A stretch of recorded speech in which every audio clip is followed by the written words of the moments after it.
Welcome to the first episode of The Truth Lens, and today we are magnifying this person. We call him Prophet Aor, but his real name is David Edward Aor. Prophet Aor was born in 1966 in Bondo, and his father was called Hezekiah Aor and her mother was called Margaret Ochieng.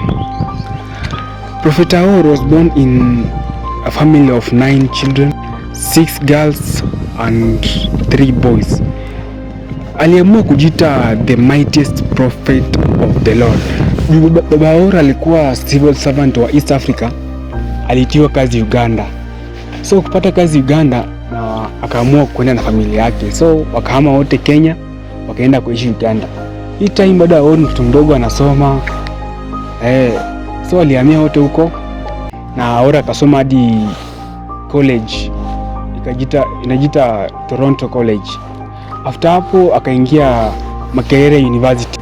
Alafu after Makerere University then akakuja sasa Kenya akajoin University of Nairobi. Hapo University of Nairobi alisomea Bachelor of Science and akagraduate in 1988. So after graduation yake ya Bachelor of Science then akakuja akafanya Masters in Genetics. In the same year akamaliza. Then after kumaliza sasa akaenda majuu. The name Dr. Aor si jina tu, but Dr. Aor amesoma sana. Ameanzia Uganda, Nairobi, ameenda Germany, amesoma Israel, amesoma New Jersey. And after kusoma yote alipata kazi Amerika. Akawa kama daktari.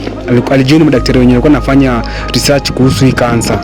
Alikuwa anapata do mingi sana kama daktari wengine. Alikuwa among the top doctors wenye wanapata salary mingi huko na Amerika.